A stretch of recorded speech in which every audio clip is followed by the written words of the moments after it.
Brazilians endure a tough week, winning just 4 of 14 matches in the Libertadores and Sul-Americana. It was a difficult week for the Brazilian sides competing in the CONMEBOL Libertadores and Sul-Americana. Of 14 fixtures, only 4 ended in victory. Botafogo, São Paulo, Fortaleza and Palmeiras were the only Brazilians to emerge triumphant from their matches, with the Verdão the sole team already to have secured qualification for the knockout stages. In the other 10 fixtures there were 5 draws and 5 defeats, some more damaging than others. Vasco, for example, despite remaining second in their group, were thrashed away by Puerto Cabello. Internacional and Bahia were beaten in the so-called group of death, leaving qualification wide open. The Esquadrão Direito now lead by only 3 points from the bottom-placed side. A few draws were equally bitter. Cruzeiro, for instance, picked up their first point but are now mathematically eliminated from the Sul-Americana. Corinthians and Vitória also drew at home and find themselves in precarious positions in their groups, with genuine danger of elimination as early as the next round. How the Brazilians fared in the 4th round of the Libertadores and Sul-Americana. Won in the 4th round Botafogo vs Carabobo, São Paulo vs Alianza Lima. Fortaleza vs Colo-Colo, Palmeiras vs Cerro Porteño. Drew in the 4th round Flamengo vs Central Córdoba. Vitória vs Defensa y Justicia, Corinthians vs América de Cali. Grêmio vs Atlético Grau, Cruzeiro vs Mushuc-Runa. Lost in the 4th round Bahia vs Nacional, Internacional vs Atlético Nacional. Fluminense vs GV San Jose, Vasco vs Puerto Cabello. Atlético MG vs Iquique, Internacional lose to Atlético Nacional and leave group of death wide open. Internacional's unbeaten run in the CONMEBOL Libertadores came to an end on Thursday evening, the 8th of May, when they were beaten 3-1 by Atlético Nacional at Estadio Atanasio Girardot in Medellin, Colombia, live on Disney+. The result has thrown Group F into disarray. Internacional remain on 5 points and slip to 3rd place, relinquishing 2nd spot to Atlético Nacional, who now have 6. Bahia lead the group with 7, while Nacional Uru lie bottom on 4. Fluminense reserves beaten by San Jose at altitude, surrender top spot in Sul-Americana. The 4th round of the CONMEBOL Sul-Americana proved unkind to Fluminense. On Thursday evening, the 8th of May, the Tricolor were defeated by GV San Jose at altitude. As a result, the Rio side have ceded the lead in Group F to Once Caldas and squandered the chance to secure early qualification for the knockout stages. Atlético MG suffer comeback defeat to Iquique and face complications in Sul-Americana. Atlético MG were beaten for the first time in the CONMEBOL Sul-Americana. On Thursday, the 8th of May, the Brasileirão outfit did take the lead, but conceded a turnaround and lost 3-2 to Deportes Iquique at Estadio Tierra de Campeones in Chile.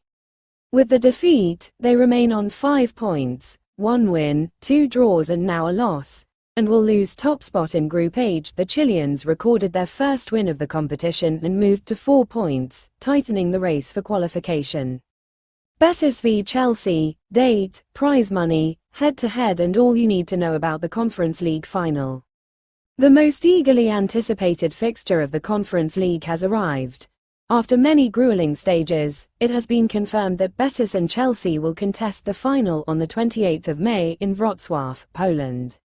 In the semi-finals, the Spanish side prevailed over Fiorentina in extra time thanks to a moment of brilliance from Antony, while the Englishmen swept aside Djurgården with a 5-1 aggregate score. Both clubs seek a first Conference League title, and Chelsea aim to complete the Continental Collection after winning the Champions League and Europa League. Betis, meanwhile, chase their first ever European trophy. When and where is the Conference League final? The final will take place on the 28th of May 2025 at the Municipal Stadium in Wrocław, Poland, kicking off at 1600 Brasilia time. What are the rules for the Conference League final? Unlike earlier knockout rounds, the final is a single match at a neutral venue. There is no away goals rule. If the scores are level after 90 minutes, extra time will follow, and if still tied, a penalty shootout will decide the winner. Betis will be designated the home team for administrative purposes.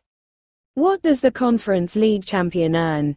UEFA awards prize money at each stage.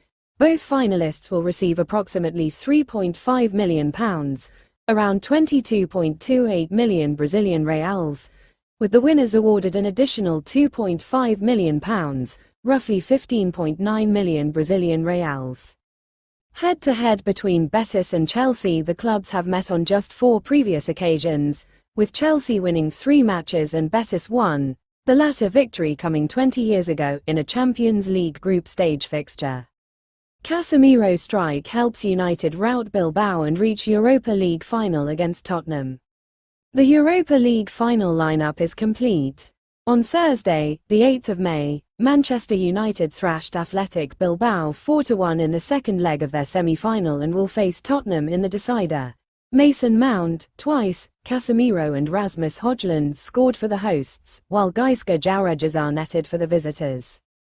United returned to the final after 4 years. They lost to Villarreal on penalties in 2021 following a 1-1 draw and last won the competition in 2016-17.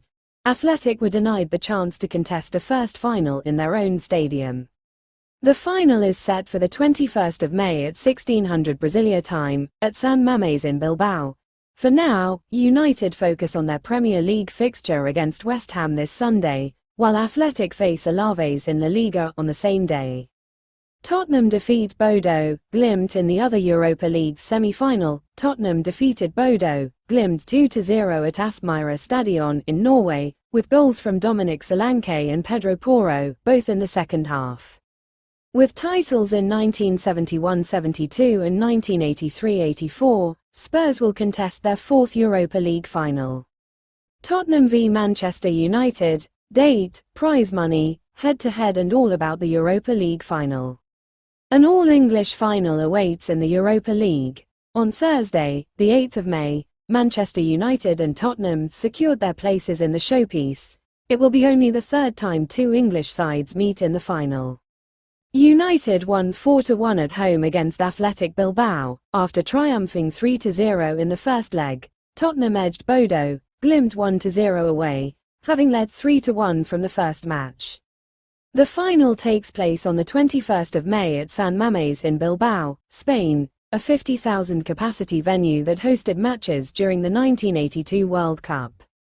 Past finals and head-to-head. United have 1 Europa League title, 2016-17, and 1 runners-up finish, 2020-21. Tottenham have won the trophy twice, 1971-72, 1983-84, and were runners-up in 1973-74.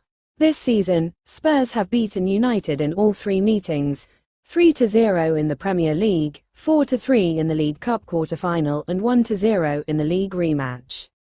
Prize money. The Europa League winners receive €13 million, approximately 83.1 million Brazilian reals, and with earnings from earlier rounds, champions can amass up to €26 million, around 166.2 million Brazilian reals. Vasco appoint Fernando Diniz until 2026.